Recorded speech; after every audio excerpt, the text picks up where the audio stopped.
सध्या ट्रेंडिंगमध्ये असलेली ही कटवर्क स्लीव्हची डिझाईन, मग ते गळ्याला असो स्लीव्हला असो, सुंदर वाटते ना बघायला. बघा ना, ज्या डिझाईन करत नाही त्या ताईंनी सुद्धा यावेळेला डिझाईन मला करा सांगितलं. माझ्या ब्लाऊजला कटवर्क आलाच पाहिजे.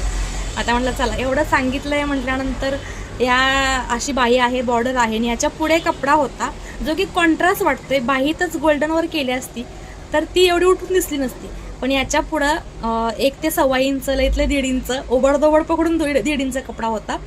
त्याच्यातून ही कटवर्कची डिझाईन केलेली आहे आणि खरंच खूप सुंदर वाटते, उठून दिसते.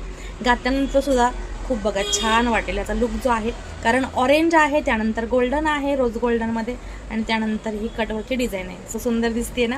आता कशी करायची हा प्रश्न असेल, कारण हे जे आहेत छोटे छोटेसे कटवर्क केलेले आहेत ते कपड्यावरती कसे करायचे सर. तर इथे बघा कटवर्क मी ते शिवून घेतलेलं आहे. तर कॅनव्हास घेतलेला आहे आणि कॅनव्हासवरती इकडे 1 इंचाचा गॅप दिला होता आणि ह्या ज्या कॉईन्स आहेत ना, आपल्या जेवढ्या दंडघेर आहे तिथून इकडे घेतलेल्या आहेत. बाकीचा हा मार्जिन पॉईंट आपण ठेवलेला आहे.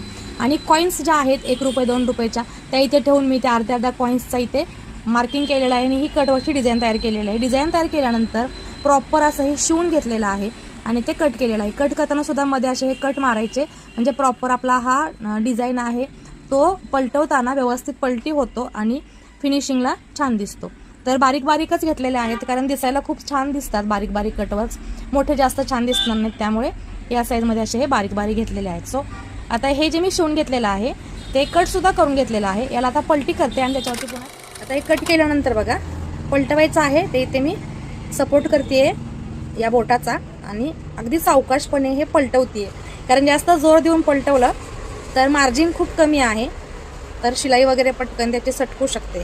मार्जिन जास्त ठेवलं तर हे प्रॉपर असे फोल्ड होत नाहीत किंवा पलटले जात नाहीत, उलटे होत नाहीत. त्यासाठी या पद्धतीने अगदी नाजूकपणे तुम्हाला हे पलटवून घ्यायचे आहेत.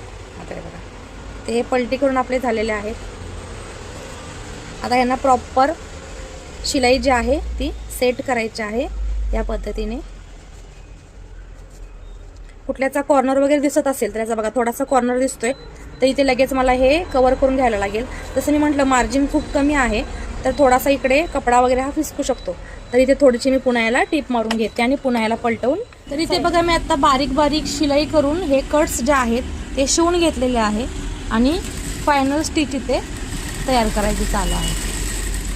तर या पद्धतीने आपल्याला अगदी नाजूकपणे हे कट्स तयार करून घ्यायचे आहेत, जसे की मी दाखवले. जेव्हा प्रेस मारून घेते म्हणजे फायनल लुक खरंच खतरनाक दिसतोय. लाईक, शेअर आणि फॉलो. Bye bye.